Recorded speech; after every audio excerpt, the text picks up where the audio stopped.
안녕하세요. 여러분의 재간둥이 사이다 박준입니다.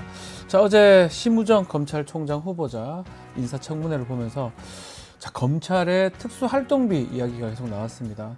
어제 저희 방송에서 하승수 변호사와 그 얘기 하긴 했었는데, 결국은 특수활동비가 정보비라든지 수사경비 아주 특수한 비용을 써야 되는데, 명절 때 몇 배씩 올라갔던 거 봤을 때는 이른바 떡값으로 이렇게 검사들한테 제공이 된 게 아니냐. 사실 세금이라는 거 국가에서 국민의 혈세를 갖고 받아서 쓰는 거기 때문에 그게 단돈 얼마라도 정확하게 집행내기서는 누구한테 떡값 주려고 줬다. 이게 과연 납득이 될 수 있을지. 그 부분에 대해서 심우정 후보자가 제대로 답변을 못하는 모습. 마약 수사하는데 무슨 현금이 얼마나 필요할 거고, 보이스피싱 수사하는데 무슨 현금이 필요합니까? 그런 부분들이 잘 안 되는 모습이 좀 눈에 띄었습니다.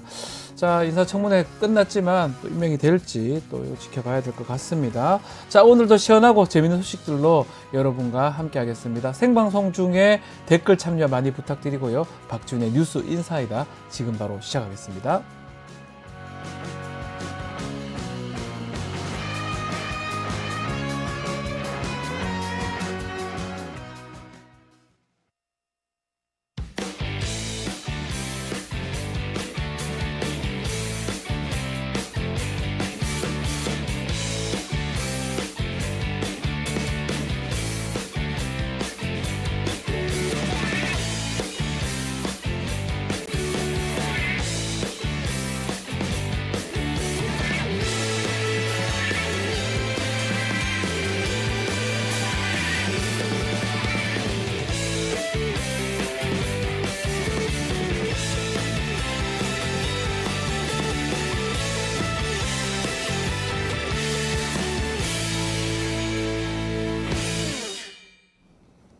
바쁜 아침, 오늘 꼭 깔아야 할 뉴스들 엄선해서 정리해 드리겠습니다. 듣기만 해도 이해가 쏙 뉴스픽. 오늘도 뉴스토마토의 조성은 기자와 함께 하겠습니다. 안녕하십니까? 안녕하세요. 자, 지금 시국이 어수선합니다. 응급실 문제, 거기다가 지금 청문회, 국회 상황 있는데, 시국이 좀 어수선한 상황에서 내일 모레죠. 일본의 기시다 총리가 한국에 온다. 또 대통령하고 정상회담을 한다. 이런 소식이 있어요. 네, 기시다 후미오 일본 총리가 오는 6일부터 7일까지 금요일부터 토요일까지 1박 2일 일정으로 방한해서 윤석열 대통령과 정상회담을 하기로 했습니다. 기시다 총리 측에서 먼저 방한 의사를 밝혔고 양국 간의 조율을 거쳐서 일정이 최종 결정된 건데요. 네. 원래 당일치기로 계획됐었는데 기시다 총리가 윤 대통령과 회포를 풀고 싶다고 하면서 한국에서의 일정을 늘린 것으로 알려졌습니다.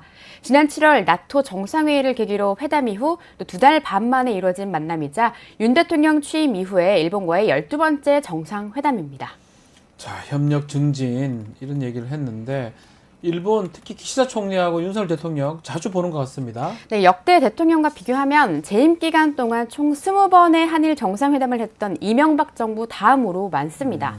대통령실은 이번 정상회담에서 그동안 기시다 총리와 함께 만들어온 양국 협력의 성과를 되돌아보고 향후 한일 간 양자 협력, 영내 협력, 그리고 글로벌 협력 발전 방향을 논의할 것이라고 밝혔는데요. 네. 이 양국 간의 협력 증진 방안이 뭔지에 대해서는 아직 구체적으로 밝혀진 게 없는 것으로 알려졌습니다.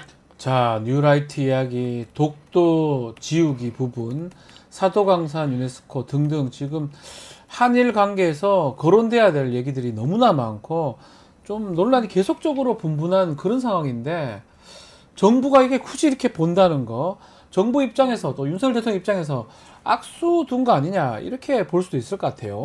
네, 그렇게 생각하는 이제 목소리가 큰 게 사실입니다. 이렇게 여론을 의식한 듯 대통령실은 한일 정상회담 일정을 브리핑하지 않고 문자 공지로 대체했는데요. 민주당도 임기를 한 달 남겨둔 총리에게 무슨 외교적 성과 국익을 얻어낼 수 있다고 판단해서 회담까지 진행하려는 거냐, 한일 관계 개선이라는 포장으로 언제까지 일본에 일방적으로 양보만 할 거냐, 이렇게 비판했습니다.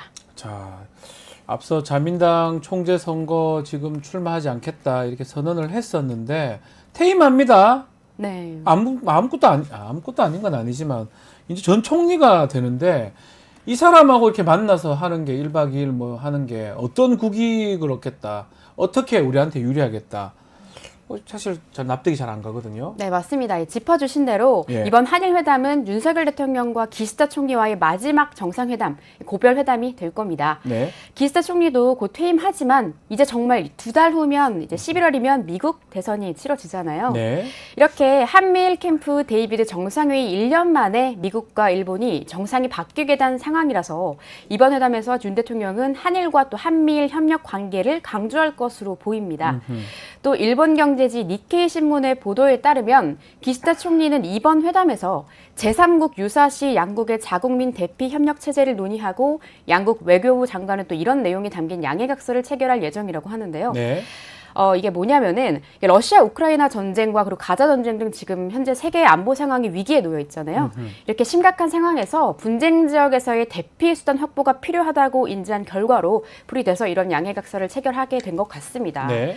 이 MOU를 체결하면 한일 양국은 전세기와 차량 등 수송수단 상호 이용 등을 포함한 이 대피 협력을 강화해서 자국민의 안전을 지키는 체제를 구축할 방침이라고 니케이 신문은 보도했습니다. 다만 사도광산 유네스코 등재, 뉴라이트 인사 중용, 그리고 독도지우기 등등등등으로 대일 여론이 좋지 않은 안 좋은 게 만큼 더 많은데. 네, 윤석열 대통령이 이번 정상회담에서 일본에게 과거사 문제에 대해서 사과를 받아들이지 못한다면 되레 정권 기반이 흔들리고 또 역풍을 맞게 돼서 윤석열 대통령의 레임덕이 가속화될 거라는 우려 섞인 분석도 나오고 있는 상태입니다. 네. 한편 이제 한일 관계 재선을 좀 재임 중에 최대 성과로 꼽은 기시다 총리는 윤석열 대통령에게 지속적으로 협력을 요청할 것으로 전망되는데요. 대통령은 그동안 일본이 물컵에 반잔을 채울 거다, 일본의 선의를 믿으시라 이렇게 국민들께 누누이 강조해 왔어서 솔직히 많이 걱정이 됩니다. 자, 일본의 선의를 어떻게 믿을 수 있을지. 일본 기시다 입장에서는 뭐 손해될 게 없겠죠. 내가 나가는 마당에 한국에서 또 이렇게 환대를 해준다고 하니까. 그렇지만 윤석열 대통령 지금 특히 역사 문제, 특히 일본 문제, 일본 국민, 일본 나라라는 게 싫은 게 아닙니다. 역사적으로 일본이 했던 거에 대해서 반성을 해야 되고 그것에 대한 평가를 제대로 한 다음에 친하게 지내든지 해야 될 거 아니냐, 이런 게 주된 내용으로 읽혀지는데, 과연 지금 퇴임하는 기시다 총리가 와서 윤석열 정부, 윤석열 대통령한테 무슨 도움을 줄지, 그냥 술만 먹고 갈지 한번 지켜보겠습니다. 자, 더 큰 문제가 좀 있습니다. 일본 안인데요. 일본 내에서 지금 후임 총리 선거를 앞두고 있는데 개헌에 속도를 내고 있다는 소식이 있는데, 이 내용은 어떤 내용입니까? 네, 일본 집권의 자민당이 네. 자위대의 존재 근거를 명문화하는 개헌 제정안을 승인하고 아하, 발표했습니다. 참. 총리 후보들이 앞다퉈서 자위대 보유를 명시하는 헌법 개정에 의욕을 보이고 있는데요. 네. 자위대는 자신을 지키기 위한 부대라는 뜻으로 일본의 준 군사 조직을 의미합니다. 네. 참고로 일본은 현재 공식적으로 군대가 없고 자위대만 있습니다. 자위대는 이름만 군대가 사실 아닐 뿐이지 군사력 측면에서 다른 나라의 국가와 동등하게 취급되기 때문에 사실상 군대와 다를 바가 없고요. 일본은 2차 세계대전에서 패망했고 연합국이 일본이 다시는 전쟁을 일으키지 못하도록 하기 위해서 제정한 법이 평화헌법입니다. 네. 일본은 종전 후 이 평화헌법 구조에 전쟁과 무력을 포기하고 전력을 보유하지 않고 국가 교전권도 인정하지 않는다, 이런 조항을 줘서 영구하게 정쟁을 할 수 없는 나라가 되는데요. 그것 때문에 자위대를 지금 만든 거잖아요. 네. 예. 즉 이 평화헌법에 따라서 현재 일본은 육해, 공군 등 어떠한 전력도 보유할 수가 없고 자위대를 만들 수 있는 그렇죠. 법적 자위대. 근거가 없는 상태입니다. 자위대를 만들면 안 된다는 그렇죠. 거죠. 그런데 엊그제, 그러니까 3일에 일본 자민당 헌법 개정 실험 본부에서 자위대를 유지한다는 조문을 신설하기로 한 겁니다. 이렇게 되면은 평화헌법 구조 자체가 무력화되는데요. 또 기시다 총리가 바로 이 대표적으로 전쟁할 수 있는 나라를 만들자고 주창하면서 헌법에 자위대 설치 근거를 마련하자고 주도한 인물인데, 기시다 총리는 퇴임을 코앞에 둔 이 상황에서 또 새로운 총리에게 자위대 설치 과업을 계승하겠다, 이런 의지를 강하게 밝히기도 했습니다. 네. 딱 유사시에 긴급 사태를 선포할 수 있도록 하는 명령, 이것도 헌법 개정안에 포함이 됐다고 하던데 어떤 내용입니까? 네, 이번에 자민당이 승인한 개헌안에는 말씀을 해주신 대로 유사시에 내각의 권한을 강화하는 긴급정령, 사실상 네. 계엄령도 포함되어 있습니다. 일본의 2차 대전 패전 후 헌법에서 삭제됐던 계엄령을 부활시키겠다는 거라서 논란과 우려가 증폭되고 있는데요. 실제로 일본은 계엄령이 건재하던 1905년 당시 러일 전쟁에 반대하던 시민들을 계엄령을 선포해서 다 잡아들였고 조선인을 상대로 관동 대지진 때 야만적인 대학살을 자행했었습니다. 네. 한마디로 이 계엄령은 제국주의의 야욕을 채울 목적으로 행해진 침략과 독재의 주요 수단이었던 것이죠. 네. 아베 정권에서부터 기시다까지 역대 일본 내각을 거치면서 호시탐탐 끊임없이 평화 헌법을 손질을 해서 전쟁할 수 있는 나라, 제국주의의 부활을 꿈꿔왔던 일본이 이번 개헌을 계기로 또다시 주변국들에게 위협이 되진 않을지 일본이 내부에서도 우려의 목소리가 크다고 합니다. 그렇죠. 일본의 사람들조차도 그렇게 이렇게 평화헌법을 바꿔야 되냐 이런 뭐 반발이 있는 것 같고요. 결국 우리나라하고 이렇게 뭐 자꾸 동해에서 훈련하고 일본에서 일본해라고 하겠죠. 거기서 자꾸 훈련하고 이런 것도 같은 일환이 아닌가라고 익혀지기 때문에 우리가 눈여겨봐야 된다. 그런 얘기를 계속 하는 겁니다. 댓글들 많이 주고 계십니다. 젤리스님도 오셨고요. 올리비앙님, 이프로님, 채윤님, 기시다 대체 왜 옵니까? 라고 얘기를 해주시고 특히 전쟁할 수 있는 일본을 만드는 게 목표다라고 배동호님께서 지적을 해주셨습니다. 아마 그것 때문에 헌법도 바꾸고 기시다가 활동을 하는 것 같고 혹시나 네. 윤석열 대통령이 거기에 놀아나는 거 아니냐. 그래서 한 번 더 생각을 좀 해보는 필요가 있다. 이런 생각이 듭니다. 일본 정세가 이제 심상치 않은데 정상회담 과연 제대로 될 수 있을지 불안감이 좀 많이 드는데요. 자, 또 다른 내용 또 살펴보겠습니다. 어제 검찰총장 후보자, 인권위원장 후보자 인사청문회가 있었는데요. 후기 좀 전해주십시오. 네, 어제 국회는 검찰총장과 인권위원장 후보자의 인사청문회로 부산했습니다. 네. 먼저 심우정 검찰총장 후보자의 청문회부터 말씀드리겠습니다. 김건희 여사와 문재인 전 대통령의 수사가 쟁점이 됐는데요. 심 후보자는 네. 김건희 여사 디올백 수사심의위원회에 대해서는 이 검찰총장 후보자 입장에서 사건과 관련된 구체적인 내용에 대해서 의견을 말할 수 없다 이렇게 답을 피했고요. 휘문고 동창으로 알려져 있는 이 김 여사의 친오빠 김진우 씨에 대해서는 서로 연락한 적도 없고 연락처 모르고 전혀 모르는 사이라고 강하게 반박했습니다. 뇌물죄 피해자로 간주된 문 전 대통령에 대한 수사에 대해서도 보고받지 못해서 잘 모른다 이렇게 무책임하고 의미 없는 답변만 계속 반복했습니다. 네. 민주당은 이 심 후보자에게 우리가 요구한 자료 제출이 제대로 되지 않았다. 검찰총장이 제왕이냐 이렇게 반발했고요. 여기에 심 후보자는 자녀 장학금 내역과 학교폭력 여부 등에 대한 추가 자료를 제출하기로 했습니다. 네. 자, 안창호 국가인권위원장 위원회 후보자 청문회 어떻게 진행이 됐습니까? 네, 안창호 인권위원장 후보에 대한 네. 인사청문회에서는 차별금지법 그리고 진화론 등 각종 사안에 대한 후보자의 인식을 묻는 의원들의 질의가 집중됐습니다. 아하. 참고로 안 후보자는 공안통 검사 출신인데요. 그렇죠. 검사 출신이죠. 네, 헌법재판관을 재판관도 거친 했고. 독실한 기독교인으로 알려져 있습니다. 네. 차별금지법은 합리적인 이유 없이 특정 범죄에 속하는 사람들을 차별해서는 안 된다. 그리고 모든 분야에서 차별을 법적으로 금지한다는 내용이 골자인 법안인데요. 인권위는 지난 2006년 차별금지법 제정을 권고했고 이후에도 지속적으로 차별금지법 제정을 추진해 왔습니다. 안 후보자는 그간 차별금지법은 성소수자에게 동성애자들에게 특혜를 주는 잘못된 법이다. 대한민국의 문화와 건강한 정신을 위해서라도 반드시 막아야 한다고 주장해 왔고요. 어제 청문회에서도 지금 형태로는 차별금지법에 반대한다는 입장을 분명히 밝혔습니다. 또 김성애 더불어민주당 의원이 우리나라가 공산혁명이 가능한 구조인가요? 우리나라처럼 자유민주주의가 튼튼하게 자리 잡고 있는 나라에서 공산혁명이 된다고 하는 건 과도한 주장이다 이렇게 지적을 했는데요. 네. 공산주의자들 중에는 동성애가 공산주의 혁명의 핵심적인 추산이라는 주장이 있다. 가능성이 제로라고 생각하지 않는다고 안 후보가 반박하기도 했습니다. 이야. 일각에서는 안 후보의 차별주의자 아니냐, 차별을 조장하는 이런 사람이 무슨 인권위원장이 되냐 이렇게 비판이 빗발치고 있습니다. 자, 뭐 인권위원장이 인권이 국가인권의 차별금지의 가장 중요한 내용 중에 하나인데 글쎄요. 동성애도 마찬가지고 이걸 이래 생각한 정반대 사람을 자꾸 임명하는 게 아닌가 이런 개인적 의견이 좀 들기도 하고요. 자, 그리고 혐오 발언 때문에 인권위원 자격 없다고 비난받고 있는 김용원 그리고 이충상 이 인권위 상임위원입니다. 이 사람들에 대한 입장도 표명을 했다고요. 네, 부승찬 민주당 의원이 김용원 이충상 인권위 상임위원회 동성애자를 향한 기저귀 찬 개의 일본군 위안부 성노예 타령 이 발언에 대해서 어떻게 생각하냐, 이 사람들이 상임위원 자격이 있다고 생각하냐 이렇게 질문을 했는데 후보자가 이 구체적인 발언 경위나 내용을 알지 못하기 때문에 답변이 어렵다고 하면서 즉답을 피했습니다. 보도도 많이 됐고 상임위원은 앞으로 임명되면 같이 일할 사람들인데 사람인데. 잘 모른다. 그리고 지금 저서에 보면 대한민국 건국 시점을 1948년으로 기재를 해서 이제 이게 논란이 됐었는데 여기에 대한 답변도 있었나요? 네, 관련해서 또 네. 서미화 민주당 의원이 안 후보자에게 질의를 했습니다. 후보자는 헌법으로 명시된 대한민국 임시정부를 상해 임시정부라고 말했습니다.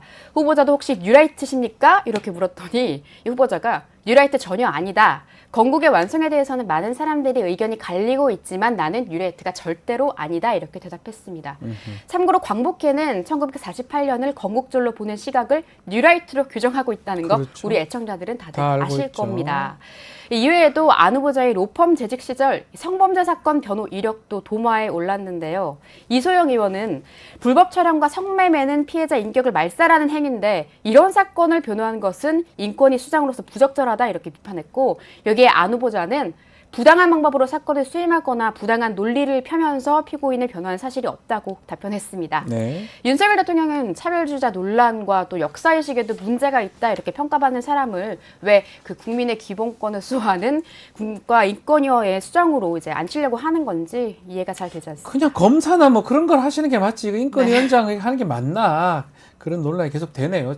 정반대 생각을 갖고 있는 건데 인권위원 알겠습니다. 자, 오늘 뉴스픽 여기서 마무리하겠습니다. 조성은 기자와 함께했습니다. 감사합니다. 네, 감사합니다.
하루도 조용할 날 없는 언론과 정치권 열불나는 속에서 열불나는 여러분들을 위해서 꼭 필요한 분입니다.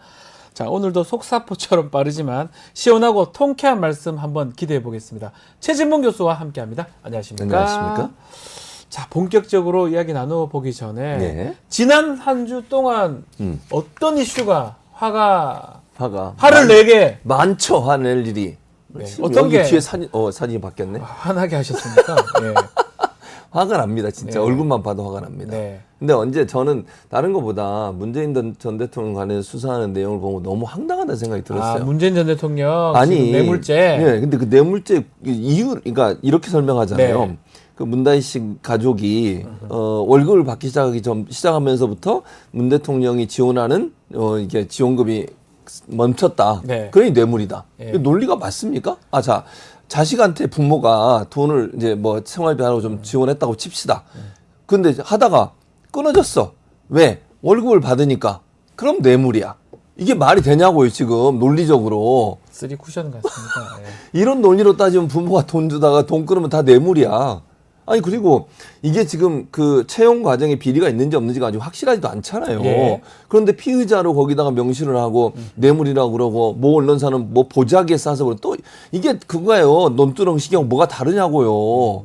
이런 식으로 자꾸 흘려가지고 이미지를 나쁘게 만들려는 시도를 하는 이런 태도가 검찰이 이런 식으로 수사해 되는 거예요. 피의사실 공표하고 이런 식으로 뭐 하는 짓이에요 지금. 그러니까요. 이거 지금 이렇게 오래 끌다가 지금 보도가 되는 게 예. 추석하고도 좀 관계되는 거 그렇죠. 아닙니까? 추석 밥상에 올려가지고 이거 예. 공격하려고. 근데 좀 궁금한 게 또 예. 뭐 김건희 여사 사건도 지금 더 중요한 사건들 좀 덮기 위해서 하는 것처럼 보이는데 국민들이 쏟겠습니까? 안 쏟죠. 뭘 쏟겠어요 이거를. 쏟는 사람도 있긴 하잖아요. 한 20몇 프로. 있긴 하죠. 그 사람들 위해서 하는 그렇죠. 거예요? 그 사람들 위해서. 뉴스 타이틀만 듣고 보고 예, 예, 예. 이거 뇌물 받았다고! 이거 하려고? 아니 정말? 지원 아니 그러니까 자녀한테 돈 주다가 안 주면 그게 그 뇌물이 내용을 딱 들어보면 어처구니가 없습니다. 진짜. 생활비를 좀 줬었는데 예, 또 예. 확인해 봐야 그것도 되겠지만 확인해 봐야겠지 물론. 근데 이제 취직했기 때문에 생활비 안 줘도 안 되니까 줘요. 뇌물이다. 그 뇌물이에요. 우리 다 뇌물 되겠네. 좀 그렇죠. 있으면. 그렇게 될 수 있죠. 다 뇌물 그러면 되겠네요. 아니 자녀들한테 돈을 주다가 자녀가 생활비 취직을 주지 했어요. 마요 이제. 지금 안 줘요. 네, 그러니까. 취직해서 저도. 그럼 저도 뇌물입니까? 뇌물입니까? 네. 아, 그러니까 웃기잖아요.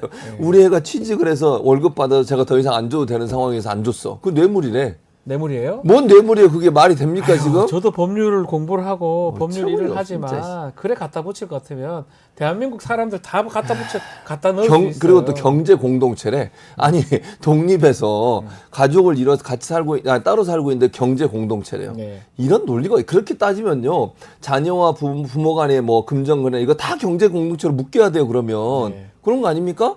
근데 부모와 자녀 간에도 예를 들면 그 차용증 쓰고 돈 빌려주고 이럴 수 있잖아요. 그렇죠. 그거 다 경제 공동체로 그럼 다 처벌해야겠네. 네.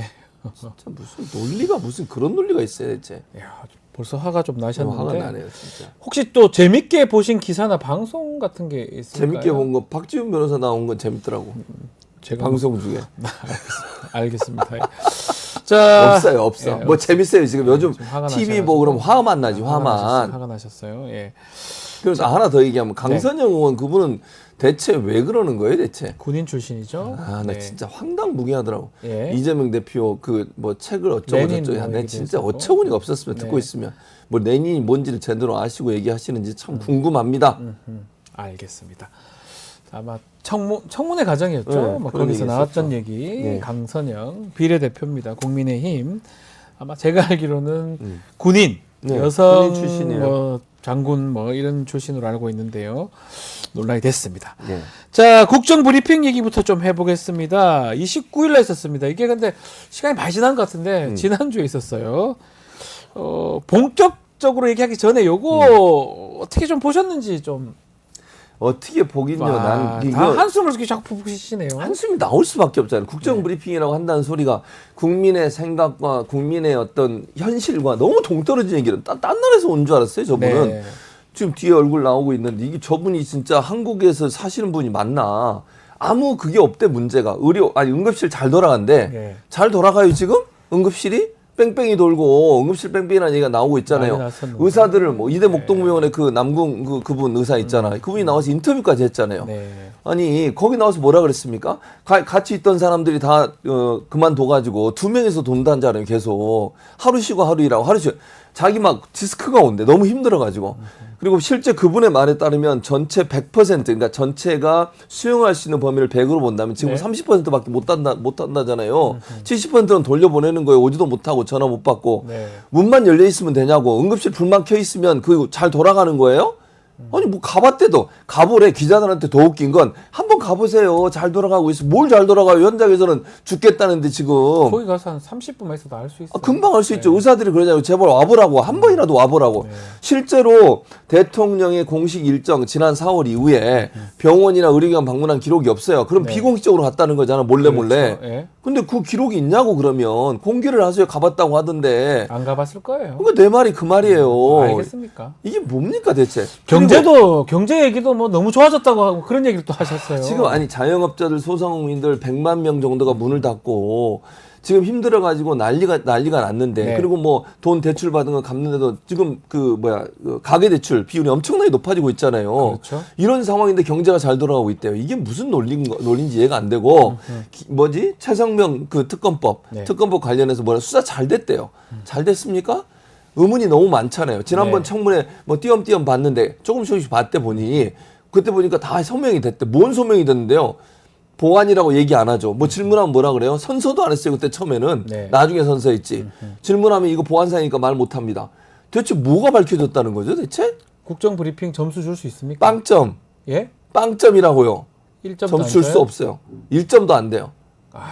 진짜 난 야박하시네. 해도 너무해요. 진짜. 그래도 어떻게 시간 이랬어요? 내서 나와서 했는데 무슨 시간 내서 나와세요? 알겠습니다. 요 브리핑 중에 좀 예. 미디어 관련된 얘기를 좀 하면요. 야, MBC가 당일 저도 MBC 좀 보려고 했었는데 예. MBC가 생중계가 안 되더라고요. 이게 왜 이렇게 된 겁니까? 이게 어떻게 된 거냐면 예? 이제 풀단이라고 그러잖아요. 풀단이 뭔지는 아시죠? 네. 풀을 만들어서 그러니까 방송사가 너무 많이 들어갈 수 없으니까 방송사끼리 풀을 만드는 거예요. 그러면 이제 행사 있을 때만 돌아가면서 해요. 이번에 KBS가 했으면 다음번에는 MBC, 그 다음은 SBS 이렇게. 네. 그럼 그 한 방송사에서 촬영하고 생중계하는 거 그대로 받아가지고 다른 데서 보내주는 거예요. 네. 그걸 풀단이라고 하는데 풀단에서 징계를 먹었어요. MBC가. 그러니까 기자단이 있는데 그 풀단 기자단에서 징계를 먹었는데 이유가 뭐냐면 지난달 SBS의 국민의힘 대표 경선 토론회 영상을 네. 원래 이게 SBS에서 하는 거다라고 출처를 표기 안 했나 봐요. 네. 그래가지고 이제 풀단에서 이게 징계를 먹었어요. 네. 그러면서 방송을 그러니까 풀단에 못 들어오게 한 거죠. 당분간. 그 풀단에. 네, 예. 그러다 보니까 그 방송 영상을 받아 쓸 수가 없는 거예요. 그래서 물론 일단 이것도 저는 문제라고 보지만 MBC에서 뭐 어떻게 노력을 했냐면 이게 중요하잖아요. 국정 브리핑이. 그렇죠. 그러니까 이번 사안에 대해서는 그러면 우리가 직접 들어가서 촬영하게 해달라. 그랬더니 대통령실과 기자단에서 예. 거부를 했어요. 안 된다. 징계 상태이기 때문에 할 수가 없다라고. 그래가지고 아예 못하게 된 거예요. 그러니까 MBC는 가능한 한 중요한 사안이니까 국민들을 위해 시청자를 위해서 방송을 내보내려고 했지만 풀단에서 거부하고 대통령실도 직접 촬영하는 것을 허용하지 않아서 결국 못 들어간 거예요. 가고 싶었지만. 그러니까 기자회견장에 갈 수 있었지만 영상 앞에 그 대통령이 와서 얘기하고 이런 거 있었잖아요. 예. 그걸 저는 내보낼 수 없는 상황이 된 거죠. 그 풀단 이것도 참 그런 게 뭘 쟤들이 뭔데 자기들이 징계하고 그렇죠. 그 난리를 그러니까 칩니까? 기자단이라고 하는 게 예. 우리나라 일본하고 우리나라만 있어요. 기자단이라는 게 이게 얼마나 좀 부정부패가 많은 예전에는요. 네. 그 독재 시대에는 기자단이 촌지받고 이랬어요. 아. 그러니까 결탁을 하는 거지. 지금은 그러지 않을 거예요. 정부랑 옛날에 집권 세력하고 결탁을 해서 옛날에 독재 시대, 군부 독재 예. 시대에는요. 기자단 간사하고 홍보 팀장이든 홍보 부장이든 누가 있을 거 아니에요. 결탁을 해가지고 돈 주고 우리 좋은 거 써달라고 얘기하고 그러면 같이 써주는 거야. 비리 보도 안 해주고 네. 그런 일이 비일비재했었어요. 물론 지금은 그렇게 안 하죠. 근데 이 기자단이 존재하고 있으면 뭐가 문제냐면 기자단과 그 기자단 안에 들어온 것도 투표를 통해서 결정해요. 하고 뭐예요? 그러니까 예를 들면 어떤 언론사가 뭐예요 이게 새로 정치 세력도 아니고. 들어오려면 기자단에 있는 사람이 투표를 해. 이거 받아줄까 말까. 그러니까 이게 독점이 되는 거잖아요. 네. 기득권이 되고. 네. 그리고 이 안에서 서로 징계를 해. 지들이 뭔데요? 이걸 그래서 그러니까 MBC가 좀 잘하니까 부러워서 이러는 거 아니에요? 그럴 수 자기들은 있지. 이른바 랩동 뭐 얘기 많이 듣잖아요. 그렇죠. 그런 얘기 많이 듣죠. 그래서 아이고. 예전부터 기자단 해체해야 된다는 얘기가 많았어요. 네. 언론 학계에서도 그렇고 노무현 전 대통령 이거 해체하려다가 엄청난 그렇죠. 난리 후폭풍을 났었죠. 받았잖아요. 그래서 지금 해체를 못했는데 저는 해체한다고 봐요. 그리고 어떤 언론사든 국민의 알권을 대신 전달해주는 역할을 하는 거잖아요. 그렇죠. 그럼 왜 누구는 들어오고 누구는 못 들어오게 하냐고요. 이건 기득권이 돼요. 맞습니다. 기득권이 되면 그 권력, 즉 부처마다 다 있거든요. 그 부처와 결탁할 수 있는 위험성이 내존하고 있어요. 그럼 이걸 없애기 위해서는 기자단을 해체해야 된다. 그렇게 생각합니다. 그 문제는 이렇게 중계가 안 됐는데 이 상황 때문에 예. 국민의힘이 MBC가 이 중요한 것을 중계를 안 했다면서 방송통신심의에 민원을 신청을 했습니다. 이게 어처구니가 이건 없어요. 어떻게 이해를 해야 됩니까? 이해를 못하죠. 아니 내가 지금 다 설명했잖아요. 안 하려고 한 게 아니고 못하겠다니까요. 모르는 겁니까? 방 알면서도 이러는 거예요. 국민의힘이? 아니 알면서 이러는 괴롭히려고. 스스로 공영방송이길 포기했다는데요. 뭘 포기해요. 아니 제가 얘기했잖아요. 예. 풀단에 양해를 구하고 이번에 너무 중요하니까 함께 해달라고 하니까 안 된다 그러고 예. 대통령실에 그래서 그럼 우리가 개별적으로 대통령실과 접촉을 했다는 거예요. 우리가 좀 하게 해달라. 그랬더니 거기도 안 된다 그랬대요. 아니 가려고 하는 사람 못 오게 한 사람이 누군데 그럼 이걸 징계를 하려면 대통령실을 징계를 해야지 왜 MBC한테 문제를 삼는데요? 그러니까 MBC가 안 하려고 MBC가 그랬어요? 뭘 할 때마다 들어오지도 못하게 해놓고 그렇게 안 들어오니까 징계 매기려고 그럼 또. 웃기잖아요. 말이 논리가 안 맞잖아. 왜 이러는 거예요? 그러니까 MBC가 싫은 거야 그냥.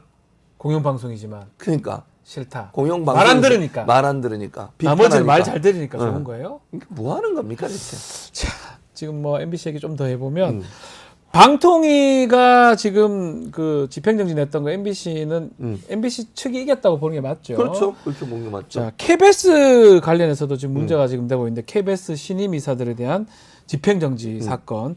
요거는 그 담당자들이 그 당사자들이 기피 신청했습니다 재판부에.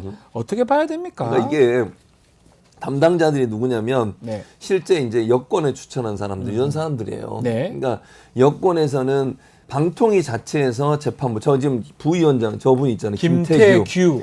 방통위에서 재판부를 바꿔달라고 기피 신청을 한 거예요. 그러니까 이미 KBS 이사는 어젠가 임기를 시작했어요. 네. 이게 MBC의 박문진 이사가 이렇게 나오니까 KBS 이사들도 그럼 이게 문제가 있다. 그럼 같이 했거든 네. 심사를. 네. MBC, KBS 같이 했어요 그때. 그러면 같은 사안에 대해서 재판부의 판단을 받아봐야 되는 거 아니에요? 네. 그러면 그 판단을 받기 위해서 재판부를 신청했는데 그게 이제 지난번 MBC 박문진 이사 가처분 신청을 심리했던 그 재판부가 맡게 되나 봐요. 네, 그대로 하고. 그 똑같은 사건이니까 사안이니까. 그 사람이 맞는 게 그 맞죠. 일반적으로 네. 그렇게 하는 거잖아요. 법률적으로. 당연하죠. 근데 그걸 당연하죠. 기피 신청을 한 거야. 아, 또 질 것 같으니까. 왜? 자기들이 볼 때 박문진 이사도 이렇게 결정 내렸으니까 같은 사안에 대해서 당연히 재판부는 같은 결정을 내려야죠. 아니 재판부가 사안이 똑같은데 다른 결정을 내리면 그 재판부 신뢰성 어떻게 되겠습니까? 네. 그랬더니 이거 바꿔주세요. 이게 뭐 하는 행동입니까 대체? 저는 처음 보거든요. 기피 신청되는 거. 소송에서 네. 이거는 정부가 지금 기피 신청을 지금 그런 하는 거죠. 모양새입니다. 네. 정부가 지금 원고측이죠. 법관을 기피 신청한다. 이런 것도 사실 납득하기 좀 어렵고요. 네. 또 실제로 만약에 기피를 받아들여진다 하더라도 똑같은 행정법원에서 내렸던 결정에 의해서 MBC 결정이나 KBS 결정이나 이유는 거의 같다고 봐야 되니까 그렇다면 결과는 똑같을 건데. 당연히 그렇죠. 자, 이게 사실 계속 문제가 될 것 같습니다. 앞서 이 재판부가 집행정지 신청을 인용하면서 가장 문제되는 게 합의제인데 네. 두 명이 계속 이렇게 의견하는 거 다 문제다. 그렇죠. 이렇게 지금 얘기를 했습니다. 네. 자, 민주당의 국회 추천 공직자 자격 특별심사위원회 방통위 상임위원 이거 모집 공고를 냈었는데 민주당이 됐죠. 이 새로운 좀 변곡점을 맞이했다고 봐도 될 수 있습니까? 근데 이제 이거는 좀 지켜봐야 되는데 네. MBC가 민주당이 공고를 내서 뭐 이번 주 금요일까지 그 모집 공고를 네. 해요. 그러면 이제 지원한 사람들 대상으로 면접해서 2명을 선정할 텐데 언제쯤 이제 MBC네 민주당 계획은 9월 마지막 주 본회의에서 통과시킬 예정인 것 같아요. 근데 그렇게 되면 국민의힘도 한 명이 좀 비어 있거든요. 네. 그러니까 국민의힘에서 추천한 사람도 아마 함께하지 않을까. 그러니까 3명을 국회 추천 몫이 3명이거든요. 그 3명을 한꺼번에 9월 말 국회 본회의에서 통과시키지 않을까 하는 생각이 들고요. 네. 다만 그렇게 해서 윤석열 대통령이 바로 임명할 거냐 그건 의문이에요.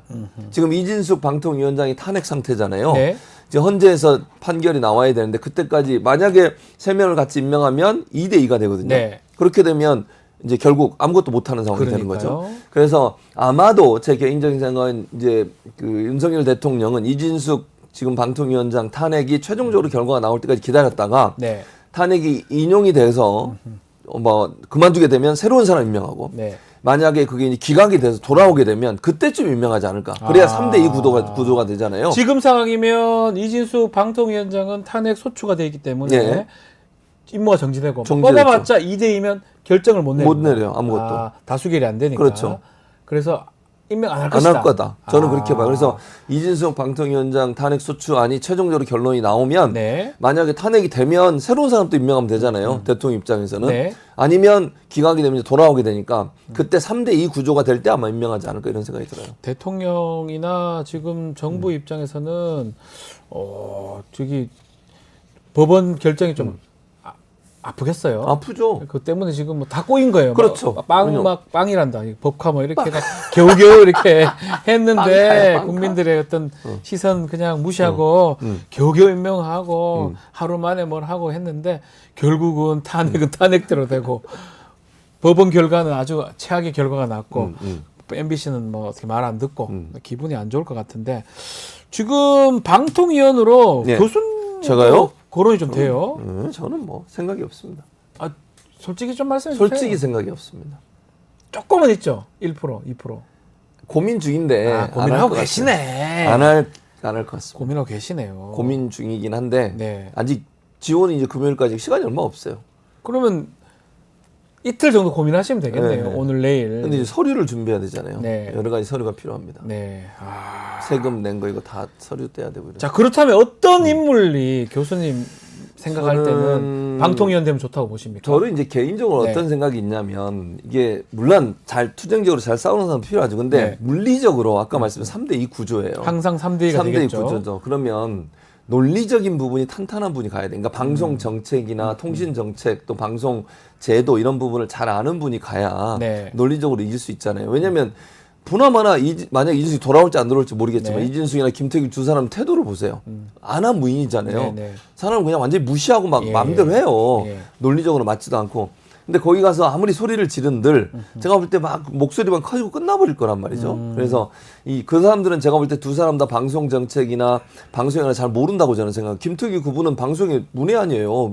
그분이 검찰에 있다 오신 분 아니에요? 죄송하지만 저보다 모르는 것 같은데. 그러니까 그분이 검찰인가 예, 뭐 예. 아무튼 저 봐요. 저 법조인 저. 출신이잖아요. 저 두 사람이 법조인이든 아니든 간에 방송을 해보지도 방송을 않으셨고 몰라요. 그러니까 잘 모르세요. 그다음에 예. 이진숙 저분도 물론 방송국에 근무를 했지만 제도나 아니면 네. 뭐 이 정책 이런 부분을 전문적으로 했다고 보기는 어려워요. 네. 그렇기 때문에 전문가라고 보기 어려운데 그러다 보니까 결국 이 방송 정책의 오래된 역사는 이 통신 정책 이런 부분을 잘 아는 분이 들어가야 논리적으로 탄탄하게 문제를 제기하고 그 문제를 실현시킬 수 있는 기회가 될 거다. 그래서 뭐 잘 싸우는 거 뭐 그것도 물론 중요하겠지 지금 상황에서. 근데 아무리 소리 지르고 싸운다 하들 표결 들어가 보면 끝나는 거잖아요. 네. 3대2 구조니까 어떤 네. 상황이든. 그래서 논리적으로 탄탄하게 어떤 준비된 분들이 갔으면 좋겠다. 개인적으로 그런 생각이 있습니다. 댓글에 박명자님은 최진봉님 꼭 가세요. 또 대자화님도 방통위원 되시면 좋겠어요. 방송해야죠. 예, 방송. 그렇게 방송해야죠. 방송. 방송 방송. 통신위원 아니야. 그 얘기를 하고 있습니다.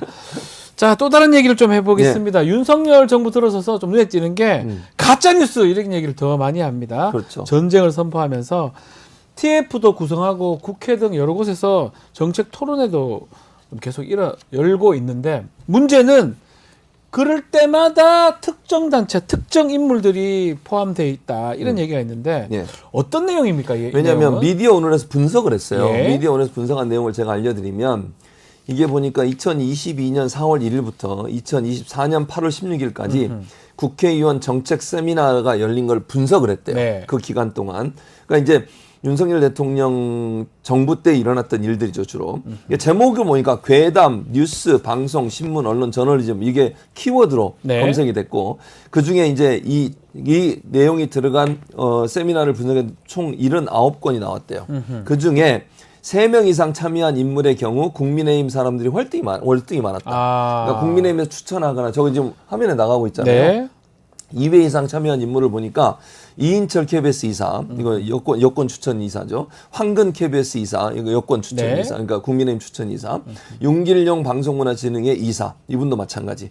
최초로 이분은 뭐 잘 아시는 것처럼 논란이 많으면 이분이 지금 시청자 미디어전 이사장으로 갔어요. 맞습니다. 예. 예. 그리고 김백 YTN 사장 예, 이런 YTN. 분들. 그러니까 이런 분들이 주로 나와서 얘기하고 이러니 이분들이 얘기하는 내용은 뻔한 겁니다. 그분들이 있던 단체들이 보수 성향 맞아요. 시민 단체들인데 보니까 공언련, 공언련. 자유언론국민연합, 예. 세미래포럼 등등 이름이 있는데 맞아요. 어떤 단체들입니까? 이 단체들이 대체적으로 이제 예. 보수적 성향의 단체들이고요. 생긴 지도 공원령 같은 경우에 윤석열 정부 들어서 바로 전인가 얼마 안 됐어요. 예. 그러니까 윤석열 정부 제가 정확히 지금 만들어진 시점은 정확히 모르겠는데 윤석열 정부 출범 전후로 만들어졌어요. 네. 근데 사실 민원연이나 이런 언론 단체들은 그래도 시민사회 운동으로 오랫동안 했거든요. 몇십 년 동안 하고 심지어는 뭐 변희재 같은 분도 거기 뭐 회원이에요. 민원연에. 예. 근데 이제 이런 공연연 자유언론 국민연합 세미나 포럼 같은 경우는 이제 윤석열 정권과 괴를 같이 하는 그런 형태의 모습을 보이고 지금까지 활동만 보면 아하. 제가 개인적으로 분석해 보면 그렇습니다. 예, 예. 뭐 발제하는 내용이라든지 발표하는 공매라든지 거기에 예전에 그거 기억나세요? 그 MBC에 출연한 사람들 출연자 쭉 속아놓고 색깔 막 칠해가지고 한 거. 예, 기억납니다. 네, 그것도 여기서 하는 공원연에서 저랑 뭐 박지훈 다 예, 이렇게 저도 뭐 뭐 파란색 뭐 이런 거 딱 YTN 써놨잖아요. 예. 할때 그거 했던 데가 이 공원연이에요. 그러니까 이 언론 단체들이 국민의힘 주최 세미나에 공동 주관으로 참여하거나 아니면 공동으로 주최하는 그런 단체들로 매달 번갈아 가면서 이게 4개 단체 지금 2022년 11월부터 2023년 10월까지 1년간 거의 매달 번갈아 가면서 국민의힘 세미나에 공동 주최를 하거나 공동 주관을 했다는 네. 거예요. 그러니까 국민의힘과 걔를 같이 하는 그런 언론 정책, 언론관을 갖고 있는 그런 단체가 아닌가 이런 생각이 듭니다. 세미나 빈도도 그렇지만 주제가 조금 놀랍습니다. 음. 좀 노골적이다. 네. 뭐 가짜뉴스 이런 얘기들이 되게 그러니까요. 많아요. 이게 가짜 뉴스라고 하는 걸 규정하는 규정이 아직 명확하지 네. 않아요. 뭐가 가짜뉴스인데요? 그러니까요. 그러니까 이게 학자들도 예. 언론 학자들도 각각 개념이 다른데. 그러니까요. 저도 저 나름대로 개념을 갖고 있고. 근데 이 가짜 뉴스하고 또 다른 키워드가 공영방송이에요. 두 개를 아하. 합쳐보세요. 공영방송 가짜 뉴스잖아. 그러니까 지금 언론 MBC 탄압 때려잡기. 느껴지잖아요. 그렇죠. 그러니까 MBC에 대한 공격, MBC에 대한 문제 제기를 주로 키워드로 사용했다고 볼 수 있어요. 그러니까 세미나 총 18건 중에 9건이 공영방송을 다뤘는데 그게 대부분 다 MBC와 관련된 부분이라는 거죠. 근데 이런 점으로 본다고 하면 좌편향 방송이라고 비판을 하면서 비정상이라고 비판하는 내용들이 네. 포함되어 있으니까 MBC를 공격하기 위한 그런 용도로 세미나가 이루어지지 않았나 이런 비판을 피할 수가 없는 거죠. 자, 이것도 뭐 사실 놀랍습니다. 새롭게 만들어진 단체에 또 그렇게 반복되는 인사들의 주제 이런 것도 심상치 않은데 예.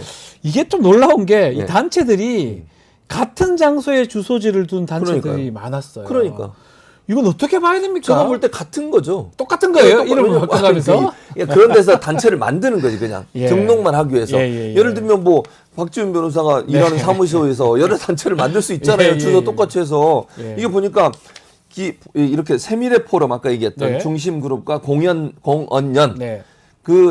중심 그룹인데 세미래 포럼은 가짜뉴스 뿌리 뽑기 범국민운동 자유언론국민연합은 이런 단체들이 등록 주소지가 모두 동일해요. 네. 그러니까 같은 등록 주소지를 갖고 있다는 건 한 단체에서 여러 단체를 만든 거잖아요. 네, 등록만 하기 그러네요. 위해서. 그래서 실제로는 이게 주소 보니까 종로구 인사 5길 42번지 종로 빌딩 3층으로 주소를 같이 갖고 있대요. 같은 주소네요. 그러니까요. 그러니까 결국 또 하나의 행사에도 주최 주관은 후원 역할을 나눠서 해요. 그러니까 마치 겉으로 보여지기에는 여러 단체가 활동하는 것 같지만 실제로 하나의 단체다. 그리고 여기 출신들이 최근에요. 네. 중요 보직에도 가고 이래요. 예, 지금 그분들이요. 이진수, 네. 김백 YTN 사장, 예. 최초로 시청자 미디어 재단 이사장. 예. 이 사람들이 이 공원련 출신이라면서요. 예, 맞아요. 그러니까 예. 지금 말씀하신 것처럼 이게 공원연 출신들이 주요 직책, 뭐 이진수, 김백, 최초로 이분들도 주요 직책에 네. 갖고 뿐만 아니라 최근에 이제 뭐 그 박지훈 변호사도 잘렸지만 이렇게 아, 방송계 예. 그 프로그램을 잘리고 들어가는 사람도 여기 출신이거나 여기 소속인 사람도 많아요. 방심이 말씀하시는 건가요? 아니 방송 아, 진행.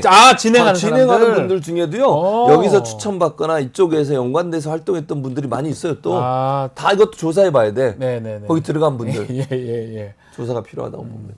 그러니까 지금 보면 이 공원련이나 이런 데서 결국은 이 사람들이 정부 요직도 차지하고 그렇죠. 우리 교수님 말씀에 따르면 또 방송도 자기들 진행을 또 맞아요. 한다. 그렇게 하는 경우도 이런 많아요. 거잖아요. 예. 그러면 사실은 이런 거네요. 여기 똑같은 주소에서 이런 주제 계속해서 여론 형성을 해가지고 자신들의 이익을 위해서 지금 하는 거다. 이렇게 그렇죠. 보는 게 자기들 맞겠네요. 그러니까 이게 제가 볼 때는 예. 카르텔이에요. 카르텔. 카르텔. 예, 윤석열 네. 대통령이 그렇게 좋아하는 카르텔. 네. 그러니까 공원연이라고 하는 이 그룹을 중심으로 해서 그 마치 자리 나눠 먹기도 하고요. 네. 제가 볼 때. 그다음에 방송국의 진행자들을 교체하는 과정에서 여기에 연관되거나 여기서 추천한 사람들이 들어간 경우도 많고 네. 선거방송심의위원회 논란이 많잖아요. 네. 거기에도 최초로 이사장을 여기서 선방위원으로 추천을 했어요. 공원연에서. 그러니까 추천 단위가 있어요, 다. 예. 선방위원마다 어디서 추천했냐 나오는데 최초로 지금 이 사람이 시청자 미디어재단 이사장이에요. 네. 이분이 예전에는 또 코바코에 지원도 하셨거든요. 물론 그때는 안 됐지만 네. 그런 일도 있었고. 그래서 하반기에 재보궐선거 선거에 김대희라는 사람, 이분이 공원연 대표인데 이 사람을 또 추천했어요. 선거방송심의위원회. 예. 그러니까 이런 자리 나눠 먹기 하고 그다음에 방송국 진행자들도 공원연에 소속된 분들이 아니면 공원연이 추천한 분들이 들어가는 경우도 많이 있다고 듣고 있어요. 네. 그러니까 이것도 저는 뭐 언론사에 좀 조사를 해봤으면 좋겠어. 그러니까 아니 지금 뭐 현재 공원련이 좋은데 좀 정상적으로 해야 되는데 뭔가 저렇게 나눠 먹기식으로 하고. 그러니까요. 그러니까 저는 그래서 이 공원연이라고 하는 기관이 이제 윤석열 정권 들어서기 대선 네. 전이었던 걸로 기억하는데 그 만들어진 이유가 이게 이제 대선 끝나고 나서 만약에 윤석열 정부가 들어서면 본인들 나름대로의 어떤 이권 챙기게 하려고 하는 게 아닌가 하는 그런 이제 의심이 강하게 드는 거죠. 든다는 뭐 사실관계 모르겠지만 왜냐면 그리고 나서 공원연 출신이나 공원연을 추천한 사람들이 여러 이제 방송 관련된 기관에 들어가기도 하고 또 역할도 하고 이런 걸 보면 그런 의심을 피할 수 없는 거잖아요. 그런 점에서 본다고 하면 이 공원연이라고 하는 이 시민사회단체, 소위 이제 자기들을 언론 시민사회단체로 얘기를 하지만 이런 언론 시민사회단체를 통해서 본인들의 어떤 보수 성향 또 윤석열 정권의 궤를 같이 하는 그런 성향을 갖고 있는 분들의 어떤 그 자리. 아니 저는 뭐 궤를 같이 하고 생각 같이 해서 그런 행동하는 건 괜찮아요. 그렇지만 잘못되게 그리고 법에 반하게 그렇게 한다면 나중에 책임을 져야 돼요. 당연히 책임져야죠. 이제 지금 현재는 뭐 윤석열 정권에서 이럴 수 있지만 이런 문제가 만약에 논란이 된다면 나중에 이제 정권이 만약 바뀌게 되면 벌 받아야 돼요. 그때는 다 처벌받아요. 좋다고 위헌하고 다 해보세요. 나중에 잘못했다면 벌을 받아야 돼요. 당연히 잘못했다면 벌을 받아야죠. 네, 알겠습니다. 오늘 말씀은 여기까지 듣겠습니다. 최진문 교수와 함께했습니다. 감사합니다. 감사합니다.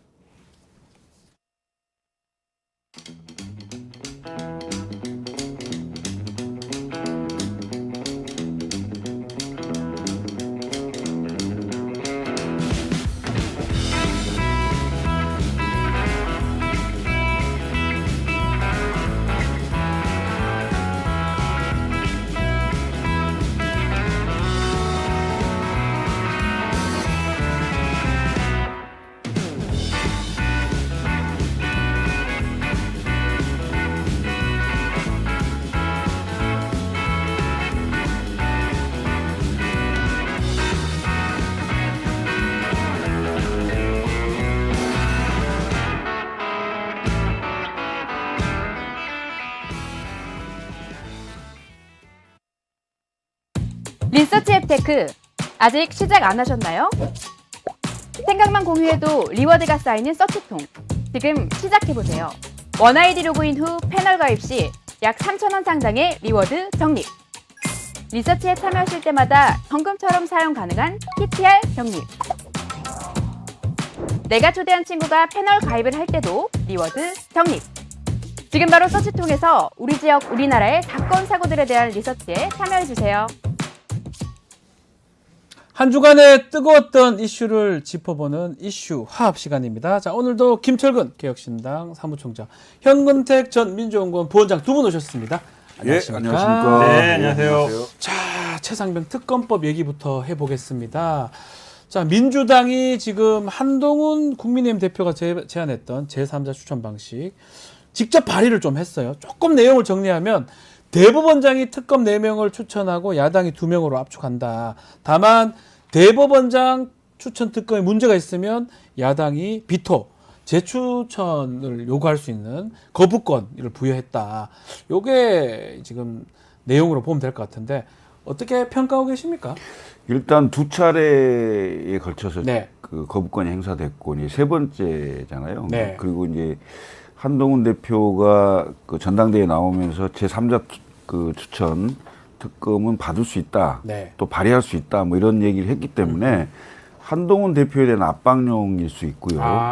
그 다음에 이제 본회의를 통과해서 거부권이 또 행사됐을 때 재의결 상태에서 한동훈의 선택을 한번 볼 수 있는 그런 상황이 될 수 있는 걸로 보이는데 글쎄요, 저는 한동훈 대표의 정치력이 시험대에 올라 있다. 이제 드러날 때다. 네, 왜냐하면 이걸 과연 돌파할 수 있겠느냐. 임기 3년 정도 남아있는 대통령의 집권 여당 대표로서의 어떤 정치적 내공이나 정치적 실력이나 뭐 이런 리더십이나 이런 것들이 보여질 수 있는 상황이 되지 않았을까.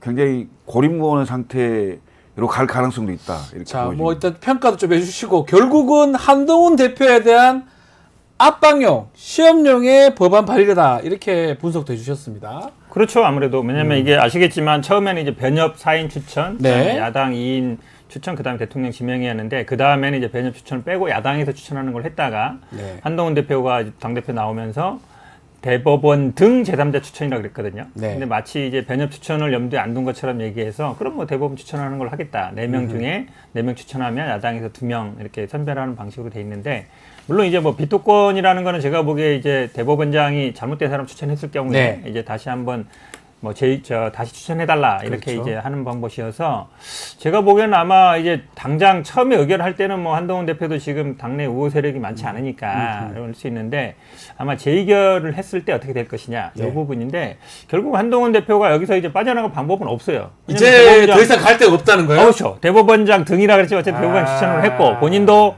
지금 여야 대표회담을 할 때 본인도 뭐 추천을 뭐 고민하고 있다라고 네. 얘기했기 때문에 뭐 다른 사람이 말한 게 아니잖아요. 네. 본인이 얘기한 거기 때문에 그거를 이제 뭐라고 변명할 방법이 없어서요. 네. 제가 보기에는 아마 반응을 보니까 뭐 그전과 달라진 게 없다는데 달라진 게 있죠. 추천 네. 방식이 달라졌잖아요. 네. 제3자 추천 방식으로 간 거기 때문에 앞으로 이제 한동훈 대표의 어쨌든 행보 그리고 당내에서의 어떤 역할 그다음에 특히 이제 아마 친윤 의원들이라든지 추경호 원내대표 이런 분들이 좀 반대하고 있기 때문에 이걸 네. 어떻게 돌파하느냐 이거를 유심히 지켜볼 필요가 있겠죠. 요 주장 하지 않을까요? 제보 공작 요것도 좀 포함시키자 얘기했는데 제보 공작 그거 뺐거든요. 요건 안 된다. 이거 반대합니다. 이거 없습니다. 요런 얘기 할 수 있을까요? 이게 과연 이게 협상 테이블에 올라와서 협상 국면으로 갈 수 있느냐의 문제거든요. 협상으로 갈 수 있느냐? 예, 예를 들어 협상 국면에 가서 네. 국회 내에서 여야의 그 대표든 원내대표든 또는 뭐 법사위의 뭐 위원장이든 간사든 간에 네. 협상 대표를 내서 협상을 하는 상황이 된다면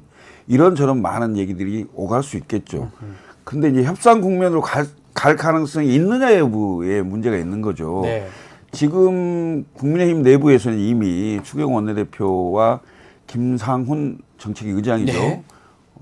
기존의 입장에 변화가 없다. 이런 얘기를 하고 있고, 그 다음에 친한계라고 할 수 있는 장동혁 그 최고위원 같은 경우에는 네. 한동훈 대표의 입장에 변화가 없다. 이렇게 지금 맞서고 있는 상황이거든요. 네. 그런데 이제 민주당은 법안을 제출해 있고, 그래서 이 당내의 그 흐름을 지금 각 친윤과 친한계가 네. 각각 기선제압용으로 지금 얘기를 하고 있는 상황이거든요. 이 부분이 어떻게 정리될 거냐. 근데 제가 보기에는 법안 관련된 당론을 채택하게 된다면 네. 그건 결국 의원총회에서 하게 돼 있는데 의총 가서 예. 다수 의견을 모아야 된다. 그런데 의원총회 분포로 보면 당초 전당대회 때 친한계로 분리됐던 의원들이 언론에 공개된 내용으로 보면 17명 정도였는데 전당대회 끝난 이후에는 그 숫자도 안 된다고 하는 10명 안팎이라는 얘기도 많이 나와요. 예. 그러면 결국은 협상용으로 뒤에서 발목을 잡아주고 난 당내에서 이런 의견이 있기 때문에 못 나간다. 이렇게까지는 어렵다라는 그 협상용으로 이렇게 지금 현재 당내에서 그 한동훈 대표에게 네. 압박을 가하는 건지 아니면 아예 못하게 하려고 하는 건지 이런 상황은 조금 봐야 되는데 제가 보기에는 윤석열 대통령, 그러니까 대통령실에서 네. 특검법에 대해서 아예 제3자 추천이든 아니든 간에 거부를 할 가능성이 높기 때문에 네. 재의결로 가봐야 상황을 좀 파악할 수 있지 않을까 이런 생각이 들어요. 아, 그까지 가면 또 시간이 좀 걸리긴 한데 네. 일단 박찬대 원내대표는 한동훈 대표한테 특검법 추진 의지 있느냐 그거 좀 직접 좀 밝혀달라 이렇게 얘기를 하고 있거든요. 그리고 또 좀 전에 말한 것처럼 친한계 장동혁 또 친윤계라고 보이는 추경호 원내대표 생각이 다른 것 같기도 하고요. 뭔가 좀 한동훈 대표라든지 얘기가 좀 있을 수 있을까요? 지금 뭐 회담 뒷얘기로 보면 한동훈 대표도 뭐 개인적으로 이렇게 40분 정도 이재명 대표랑 얘기할 때는 의지엔 변함이 없다라고 얘기했다는 네. 거잖아요. 주변에 나온 얘기도 그렇고. 의지만 갖고 되는 일이 아니잖아요. 말씀하신 것처럼 결국은 이걸 한동훈 대표 입장에서는 정치력을 발휘해야 되는데 정치력 발휘가 중요하다. 그렇죠. 의총으로 끌고 가서는 제가 보기에 방법이 없다고 봐요. 부결될 가능성이 높기 때문에 그렇죠. 뭐 자유투표를 한다든지 예, 아니면 예, 뭐 예를 들어서 소신껏 투표하라든지 이렇게 가야 되는데 제가 보기에 민주당 입장에서는 뭐 제보 공작이라든지 뭐든지 다 받겠다고 한 거예요. 이재명 대표도 그렇게 밝혔기 때문에 네. 하냐 마냐가 중요한 것이지 거기에 뭐 소소한 이런저런 것들은 다 이제 핑계로밖에 안 보이는데 제가 보기에는 한동훈 대표가 얼마나 정치력 결국은 이제 의원들은 얼마나 본인 세력을 만들 수 있느냐 문제잖아요. 네. 그러면 지금 말씀처럼 전당대회 때는 그나마 이제 줄을 섰는데 지금 당장 뭐 총선 있는 것도 아니고 지방선거 때 공천 받을 사람도 없고 임기도 내년 9월까지밖에 안 되고 그래서 사실은 한동훈 대표의 카드가 별로 없어요. 힘이 없어요, 사실은. 힘이 없잖아요. 말 들을 이유가 없는 거예요. 그렇죠. 그러면 결국은 개인적으로 의원들과의 관계를 통해서 설득하고 아니면 이럴 수밖에 없어요. 그러면 윤석열 대통령이 가만히 있겠어요? 가만히 있을 리가 없잖아요. 그러면 사실은 대통령은 온갖 자리와 온갖 권한을 줄 수 있어요. 네. 특히 지금 친한계 의원들 중에는 원외 인사들이 되게 많아요. 네. 그러니까 국회의원들의 당연히 앞으로 4년 보장이 되는데 원외 인사들은 뭐 당장 할 게 없잖아요. 그럼 예를 들어서 좋은 자리 준다 그러면 넘어갈 수도 있거든요. 네. 그렇게 보면 한동훈 대표 입장에서는 어떻게 의원들을 설득할 거냐 이 문제 본인도 원해고 그럼 제가 보기에 이거를 그냥 최대의 방법은 자유투표. 네. 그리고 제2를 갔을 때 자유투표 정도라고 보는데 그 정도로 이끌어낼 수 있느냐가 제가 보기엔 문제인 것 같아요. 그 표결 가면 한번 보자. 9월 달에 표결 가고 또 대통령 제2요구 행사하면 뭐 9월, 10월 달에 다시 재표결 어떻게 예상합니까? 10월 16일이 재보궐선거입니다. 아유, 딱 그때 같은 예, 시점이 또 지금 겹치네요. 현재 강화군수, 영광군수, 곡성군수, 곡성, 금정, 부산 금정구청장 네. 이 네 군데의 선거가 있고 그다음에 서울교육감 교육감 선거. 선거 예. 있죠. 그래서 좀 판이 커진 선거인데 네. 한동훈 대표가 이미 그 책임 회피 비슷하게 지금 시도당에 공천권을 넘겼어요. 네. 그래서 중앙당에 공천관리위원회를 꾸리지 않고 뭐 이렇게 넘겼는데 그렇다고 해서 대표의 책임이 없어지는 건 아니거든요. 과거에 그 MB 정권 때 박근혜 대표가 살아남았었던 이유 중에 가장 큰 건 선거 때마다 이겼어요. 그렇죠. 선거의 여왕이었다 여왕이었기 소리 때문에 다 이겼어요. 예. 예. 여당 내에 야당의 역할을 할 수 있는 네. 그런 자기 공간이 있었거든요. 한동훈 리더십의 평가를 받을 수 있는 방법 중에 하나가 내가 대표를 해서 선거를 치르면 이긴다. 이 등식을 만들어줘야 네. 많은 사람들이 한동훈을 따르게 될 텐데 이번 선거 결과에 따라서 예를 들면 네. 호남의 득표율이 두 자릿수를 유지한다든지 네. 아니면 지금 현재 원래 강세로 보인 강화나 금정구청장 선거에서 압도적인 압도적인 표차로 승리를 하든지. 승리로 뭔가 보여준다든지 이렇게 했을 때 얘기가 되는 건데 제가 보기엔 그것도 좀 쉽지 않은 상황이에요. 결국 이 최상병 특검법의 재의결이 10월 16일 직전에 그렇게 될것 본회의에 같아요. 올라올 가능성이 높아져요. 시기상은 딱 그래 시기상으로. 보여요. 예. 그럼 그 표결 결과에 따라서 선거에 상당히 영향을 미칠 가능성도 있어요. 그렇죠. 예. 예. 그래서 이것을 과연 한동훈의 그 초보라고 할 수 있는데 지금 현재 원내를 한 번도 해본 적이 없고 그럼 정치 활동을 실제로 해본 게 이번 비대위원장하고 지금 당대표 하는 건데 얼마나 내공이 있게 정치력을 발휘할 수 있을까 물음표입니다. 약간 의문이 예. 있다. 이게 쉽지 않을 그럼 물론 것이다. 관전 포인트이기도 하고요. 예. 보궐선거 한마디 하면 네. 사실은 뭐 지금 2대2 구도기 때문에 뭐 강화는 민주당이 좀 어렵죠. 어려운데 원래 어려운데 그렇죠. 강화음진 금정도 뭐 네. 지난번 18년에 한 번 이긴 적이 있는데 그 전에 쉽지 거의 이긴 적이 않죠. 없어요. 예. 그러면 결국 서울 교육감 선거는 근데 당에서 공천하는 건 아니잖아요. 사실 당에서 개입하면 안 그렇죠. 되죠. 개입하면 안 되는 게 법적으로는. 근데 사실상 어찌 보면은 예. 이제 단일화. 진보 진영이냐, 뭐 보수 그렇죠. 진영이냐. 단일화 여부가 문제인데 예. 이것도 사실은 정치력의 문제예요. 네. 법적으로는 당연히 개입은 안 되지만 뭐 사회 인사를 통한다든지 그러니까 단일화하는 데 이기거든요. 네. 이것도 결국 정치력의 싸움이에요. 그러니까 아마 여야 간의 수싸움이 있을 것 같은데 저는 사실은 한동훈 대표가 본인 스스로 이 정치력을 돌파하지 않으면 안 된다고 봐요. 본인이 네. 해야 된다. 그렇죠. 네. 본인이 설득하고 의원들을 만나야지 아. 자꾸 뭐 연기 피우듯이 이래서 안 되고 그냥 근데 만약에 갔다가 9월 달에 예를 들어서 투표를 했는데 다 이 여당은 다 반대한 걸로 나왔고 네. 이 특검법 제2요구했는데 또 똑같은 결과가 나오면 한동훈은 아무것도 아니다 이래 되는 거잖아요. 결국은 설 자리가 없는 거죠. 그렇게 될 거잖아요. 예. 그렇죠. 그러니까 얘기를 안 해도 안 되는 거고 해가지고 간철 못해도 문제 되는 거고. 그렇죠.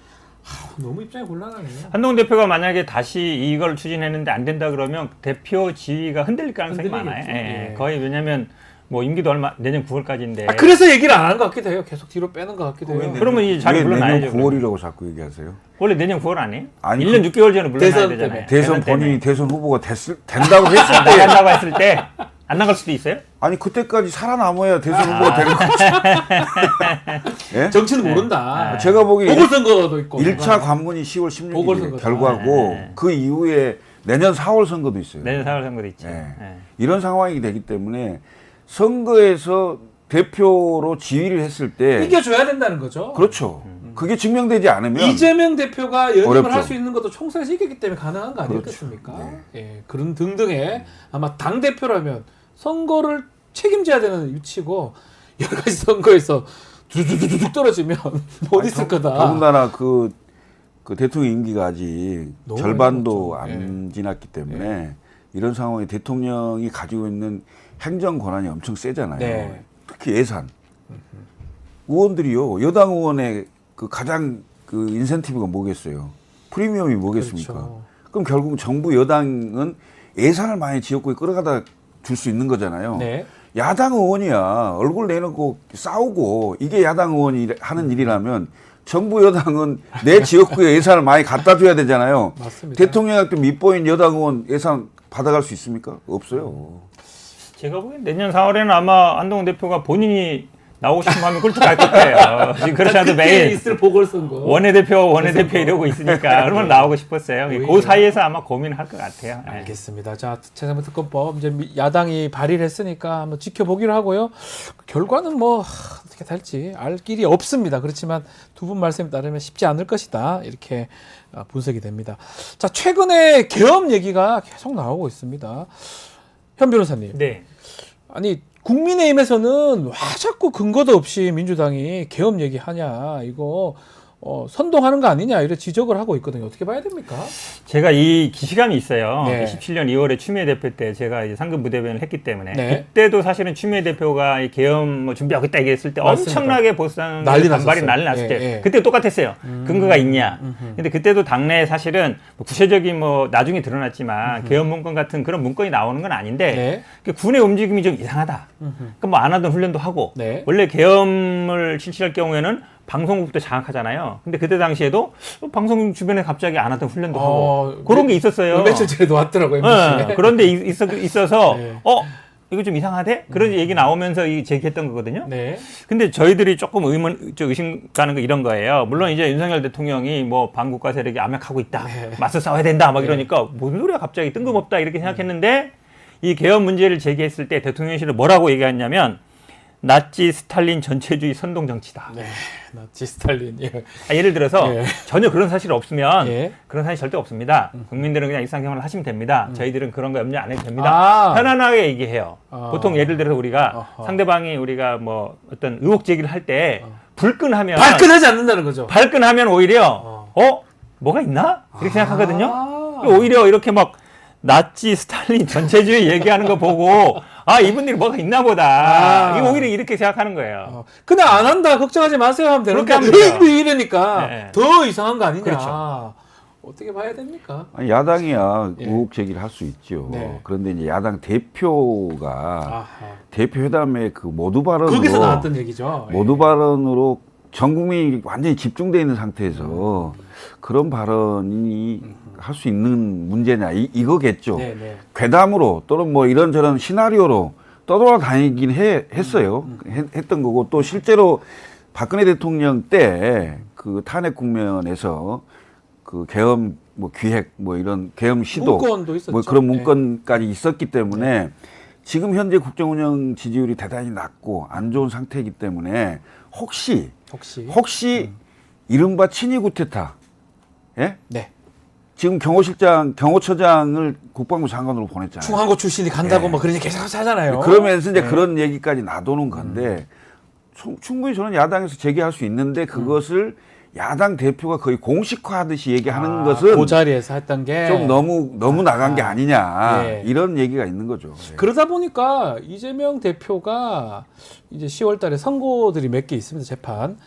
혹시나 선고를 앞두고 지지층을 결집하기 위해서 또 대통령 탄핵 명분 쌓기 위해서 이렇게 하는 거 아니냐 이런 주장도 있거든요. 아니 법원 판결하고 이거하고 무슨 상관이에요? 그러니까 주장이 있어서 제가 질문 드려봤는데 뭐 그다음에 상관이 사실은 있습니까, 이게? 지금 말씀하신 것처럼 지금 예를 들어서 지금 경호처장이 국방부 장관 가는 것도 의례적이지만 네. 지금 중앙고 출신 장성이 4명밖에 안 된다는 네. 거잖아요. 400명 중에. 네. 근데 기무사령관, 아주 지금 중요 사령관, 방첩사령관. 방첩사령관도 있지만 방청사령관이 예전에 전두환이 그 할 때 계엄령 할 때 이제 맡았던 역할이잖아요. 기무 보안사령관. 그렇죠. 그다음에 우리가 777 부대라고 알려진 37 부대도 굉장히 중요한 국방부 직후할 방첩 부대예요. 감청하고 저도 사실은 뭐 공군 정부장이기 때문에 잘 아는데 굉장히 중요한 역할을 하거든요. 감청하는 부대예요, 소위 말하는. 근데 그런 부대, 그러니까 4명밖에 안 되는데 2명이 이게 되지 않았잖아요. 2명이. 그러니까 사실은 굉장히 이제 의심할 수밖에 없고 이번에 이제 그 김용현 후보자에 대해서 특전사령관하고 방첩사령관을 불렀냐 이 대답했을 때도 그런 적 없다. 그럼 내가 왜 부르냐? 아직 장관도 아닌데 이렇게 대답하면 되는데 뭐 거짓 선동이다 막 이래요. 그러니까 물어보는 거에 대답을 안 하고 엉뚱하게 얘기한단 말이죠. 그럼 이제 사람들이 특전사령관하고 방첩사령관을 불러서 뭐라고 얘기했지? 뭐 이렇게 궁금하는 거잖아요. 그래서 제가 보기에는 군이라는 거는 저도 기본적으로 우리나라가 이제 계엄이라든지 이런 거를 할 단계는 아니라고 봐요. 근데 대통령이 계속 뭐 반국가 세력 선동하고 압력하고 있고 맞서 싸워야 된다고 그러면 그다음에 지금 계엄 해제할 수 있다 그러는데 계엄 해제는 당연히 국회를 소집하면 과반이 야당이기 때문에 해제할 수 있어요. 근데 지금 그 박근혜 정부 때 문건에도 보면 소집을 못 하겠대. 국회의원들을 체포해버리는 거예요. 체포해버린다. 그 문건에도 그런 내용이 있잖아요. 있었잖아요. 그 사실은 박정희 때도 마찬가지고 이런 거에 대해서는 오히려 그러니까 막 뭐 괴벨스식 이렇게 얘기할 게 아니라 그런 걱정 없다. 우리 군은 어쨌든 국방의 힘을 충실할 거다. 이렇게 이제 가는 게 하면 되는 것이지 이걸 자꾸 뭐 거짓 선동. 사실은 그렇게 똑같으면 그럼 반국가 세력이라든지 뭐 압력하고 있다든지 뭐 증거가 있어요? 없죠. 증거 있는데 만약에 가만히 있으면 그거 어떤 자체가 사람이 증거 있어요? 얘기예요. 아직 어떤 사람인지 누구도 모르겠어요. 그러니까 그런 얘기 했는데 만약에 증거 있는데도 안 하고 있으면 그거 직무유기죠. 바로 구속시켜야 되는데 가만히 있는 거잖아요. 상대를 악마화시키는 이 사실 정치라는 게 그 협상하고 경쟁하는 거잖아요. 근데 이게 지금 총만 안 들었지 여야의 내전 상태예요. 내전이다 상- 이거는. 거의 내전 상태에 와 있기 때문에 정치의 기본적인 역할이나 의무나 이런 그 국민들을 위해서 경쟁을 해야 되는 건데 싸움만 하는 거죠. 아하. 이게 이제 그 근본적인 한계가 있는 건데 저는 이렇게 생각해요. 그러니까 가장 중요한 건 국정 운영의 마지막 책임자는 대통령입니다. 그리고 야당이야 당연히 문제 제기하고 야당이 비판하고 국정 운영 잘하면 야당의 비판이 발목 잡기로 보이는 거고 그렇죠. 국정 운영을 잘못하면 야당의 비판이 합리적인 걸로 보일 거란 말이죠. 그럼 결국은 가장 최고의 지위에 있는 최고의 책임자, 마지막 책임자. 그럼 대통령은 국민들을 위해서 국민을 보고 정치를 해야 돼요. 심지어 개원식도 안 나오는 대통령이 어디 있습니까?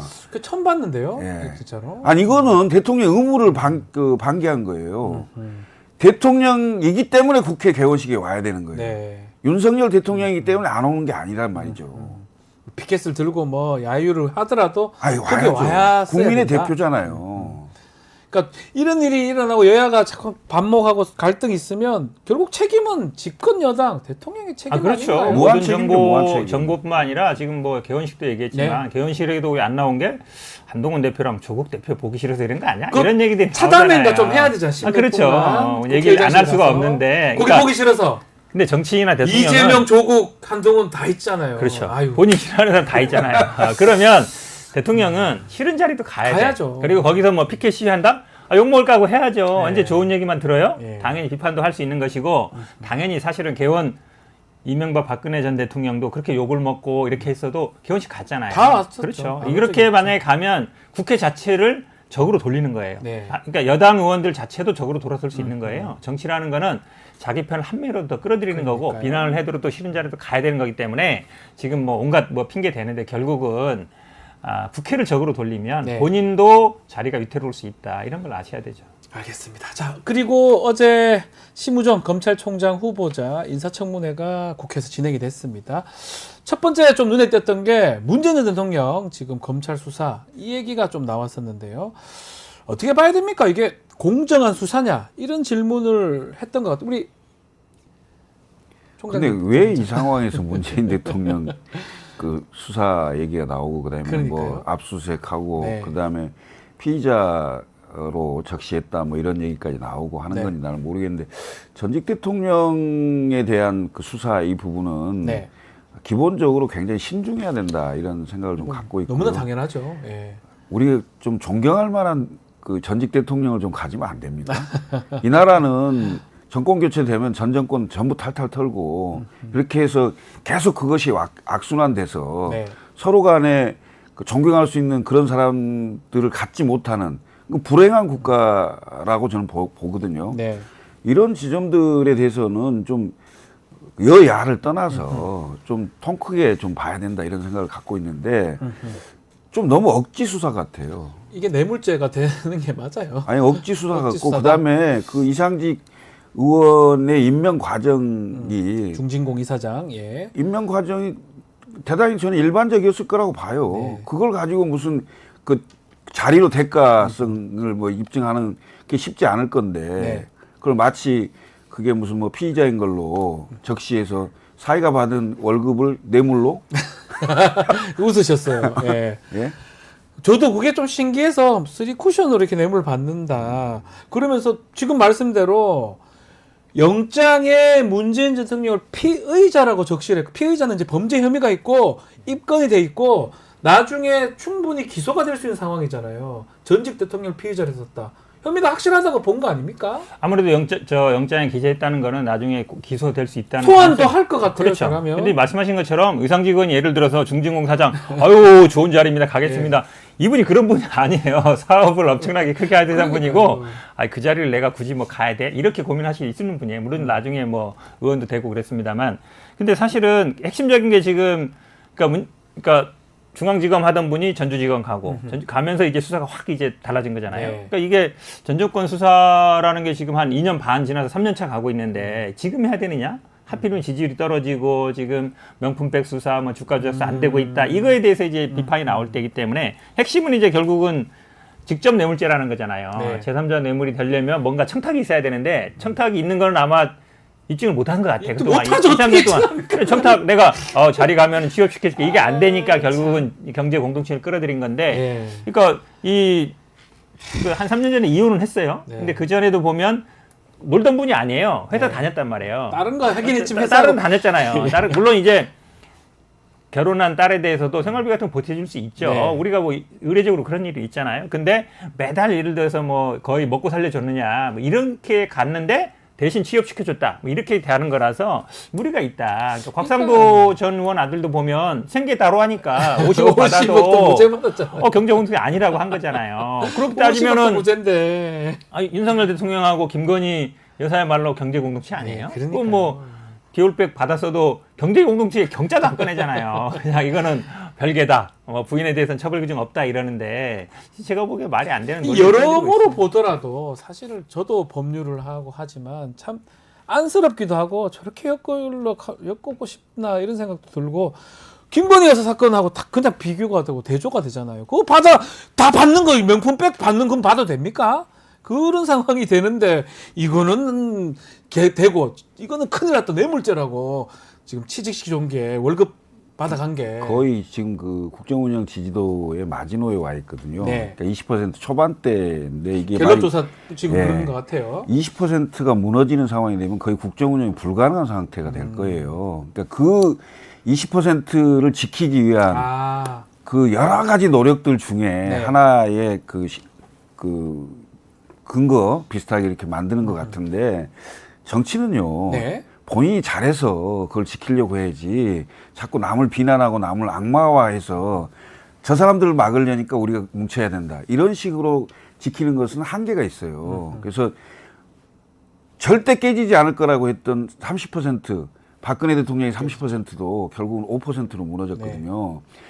윤석열 대통령도 생각을 달리 해야 됩니다. 지금 극렬하게 지지하는 자기 편 20%를 지키기 위해서 계속 거기에 소구하는 메시지와 거기에 소구하는 전략을 자꾸 쓰는 건데, 그건 스스로 고립을 자처하는 거예요. 네. 고립무원이 스스로 돼가는 거예요.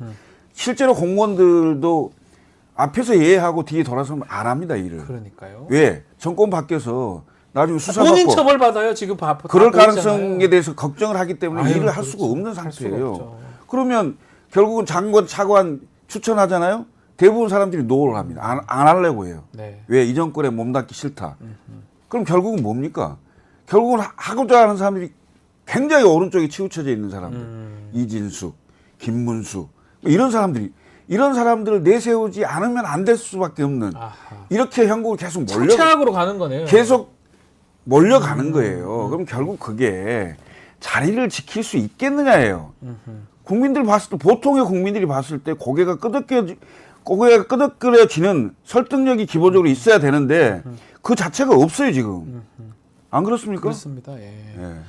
자, 뭐 심우정 후보자 얘기 조금 더 해보면 심우정 후보자는 자료 제출을 뭐 지금 30% 정도만 제출하고 거의 내지를 않았다. 근데 이게 인사청문 보고서가 채택이 될까요? 또 채택이 또 안 돼도 또 임명할 것 같기도 하고 어떻게 뭐 보십니까? 김문수 장관도 임명하는데 안 하겠습니까? 임명은 네. 당연히 할 텐데 이게 결국은 아마 지금 김건희 여사에 대한 수사라든지 문재인 전 대통령에 대한 수사 이런 부분을 어떻게 할 거냐 하는데 사실은 지금 그냥 이 심우정 후보 아시겠지만 뭐 윤석열 사단으로 알려져 있고 네. 본인은 뭐 사단 아니라 그러지만 아니라 그러죠. 예. 근데 사실 언론에 그동안 다 나오잖아요. 언론에 뭐 사단이라고 쫙 나오는데 그럼 아닙니다. 라고 한마디 하면 되는데 그런 적이 전혀 없잖아요. 예. 평소에 사단이라고 할 때는 그냥 있다가 그렇죠. 청문회 나오면 아닙니다. 얘기하면 누가 믿겠어요. 안 믿는데 그냥 뭐 관리형으로 그러니까 심우정 후보자는 아시겠지만 뭐 특수통은 아니고 기획통이라 그러면 그냥 기획통이죠. 관리형이거든요. 말 잘 들을 사람으로 네. 임명한 걸로 보면 본인이 지금 여러 문제되는 데서는 자료를 안 내면 앞으로 뭐 수사할 때도 문제가 될 것이고 근데 벌써부터 보면 제가 보기에 뭐 김건희 여사에 대한 소환 수사는 뭐 정당한 절차라 소환이 아니라 이제 출장 조사에 대해서도 그냥 뭐 수사팀이 알아서 할 거다. 그렇죠. 그렇게 얘기하는 거 이렇게 보면은 얘기하더라고요. 제가 보기에 그 전에 아마 총장하고 크게 기조가 달라질 것 같지는 않아요. 그 혹시 그 김건희 여사의 그 오빠 김진우 씨인가요? 거기랑 좀 잘 아는 거 아니냐 뭐 이런 얘기가 사실 있었는데 고등학교 동창이라고 희문고등학교 그러는데. 동창이다. 네, 뭔데 그런 얘기. 그 얘기는 좀 그 청문회 과정에서 크게 많이 안 나온 것 같기도 하고요. 그게 이제 증명을 못 아. 했겠죠. 왜냐하면 같은 동창이긴 하더라도 네. 뭐 몇백 명씩 되는 상황에서 동창이라 봐야 친한 관계냐 이게 증명을 못 하는 거죠. 네. 근데 그런 의혹이 있을 수 있다라는 거에 대해서는 충분히 얘기할 수 있는 거죠. 왜냐하면 개연성이 있기 때문에 네. 방금 얘기한 대로 검찰총장이 누가 되든 대통령실의 민정수석실이 부활되면서 검찰은 대통령 직할 체제로 들어갔다. 네. 그래서 총장이 누가 되는 건 별 의미가 없다. 이렇게 보여집니다. 네. 누가 되든지 간에 민정수석실에서 직할로 관리할 것이다. 이렇게 전망을 해주셨습니다. 자, 오늘 이슈합은 여기서 마무리를 좀 해야 될 것 같습니다. 김철근, 현근택 두 분 함께 하셨습니다. 감사합니다. 네, 감사합니다. 자, 방송 마치기 전에 이벤트 하나 말씀 좀 드리겠습니다. 저희 뉴스토마토 채널 곧 구독자가 50만 명이 달성할 것으로 보입니다. 현재 48만 5천 명 정도 되는데요. 조금만 도와주시면 50만 명이 되니까요. 자, 저희가 50만 달성을 해서 구독자 손편지 이벤트 준비를 좀 했습니다. 저희 방송 보면서 하고 싶었던 말씀, 또 시청평, 시국엔 토로, 또 저 박치훈한테 하고 싶은 이야기 등 다 괜찮으니까 옛날 라디오 DJ한테 사연 보내기 했던 거 기억하실 겁니다. 정성스럽게 편지 주시면 저희가 선정해서 라이브 중에 소개도 하고 푸짐한 선물도 준비되어 있습니다. 자, 라이브 중 채팅창이나 커뮤니티 공지글 참고하시면 됩니다. 자, 내일도 방송 소개해 드리겠습니다. 한 주간의 민심을 보는 쇼미더 민심 준비되어 있고요. 김빌성, 신유진 변호사의 이슈 3합도 준비됐습니다. 2부 뉴스인사 프라임입니다. 더 재밌고 은밀한 얘기 잠시 후에 다시 시작하니까요. 조금만 기다려 주십시오.